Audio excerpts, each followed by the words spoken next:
I'd be surprised if there were many people in this room who didn't believe we're close to a tipping point of moral degeneration from which we're not going to be able to pull back. I think that at times we feel that. I feel some particularly dichotomous kind of contradictions in certain areas. I mean, I ask myself, how can we propagate the notion of business as a long-term creator of societal value when we're surrounded by tenderpreneurs who just want short-term personal enrichment at the expense of the poor? I mean, this is, how can we go out there and talk about business in a positive sense when that's what we're up against?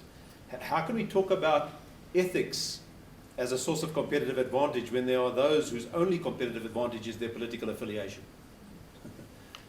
And how can we explain South Africa being rated by the World Economic Forum as #1 in strength of auditing and reporting standards when 98% of all municipalities and 96% of provincial government departments in the country receive qualified auditing reports? So these are the kind of big thoughts that go through my mind when I think about corruption. And I just want to develop two streams of thought for this conversation this afternoon. The first is that I think that there is a continuum of determinants of our behavior. And I think we start out at a personal level saying, with a personal ethic of doing the right thing. This is where we say, I will not do this because it's in conflict with my personal values. Let's call that level 1. Level 2 is where the societal norms and mores start to affect our behavior. And there we say, I will not do this because if I do, my friends and colleagues and people who I respect will look down on me or ostracize me because of it. The next level is the law, where we say, I will not do this because it's against the law.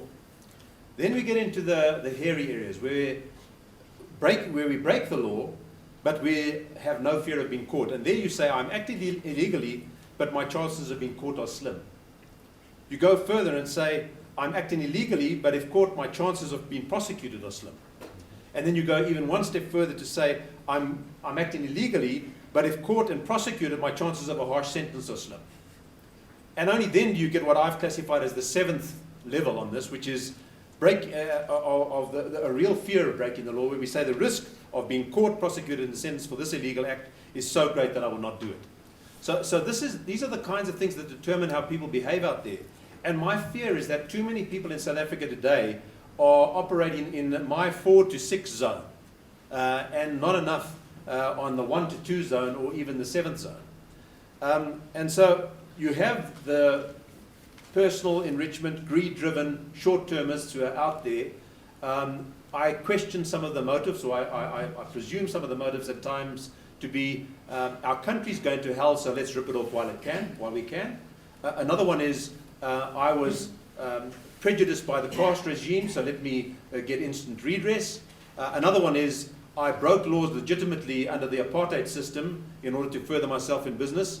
But the problem is some of those people are still breaking laws with no legitimacy at all. So you've got these kinds of things at play in driving people. And I think all of that is a combination of let's be polite and call it a suboptimal criminal justice system. But on the other hand, I think that some of this has got to do with some deep sociopathic schisms that have been caused by apartheid. And I think it's naive of anybody to suggest that those can be eliminated in 20 years.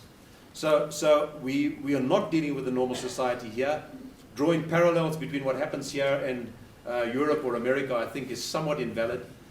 We have real issues that are causing corruption in our society today. And I think we'll only curtail it when behavior is determined either by strong personal or cultural values or a certainty of severe punishment.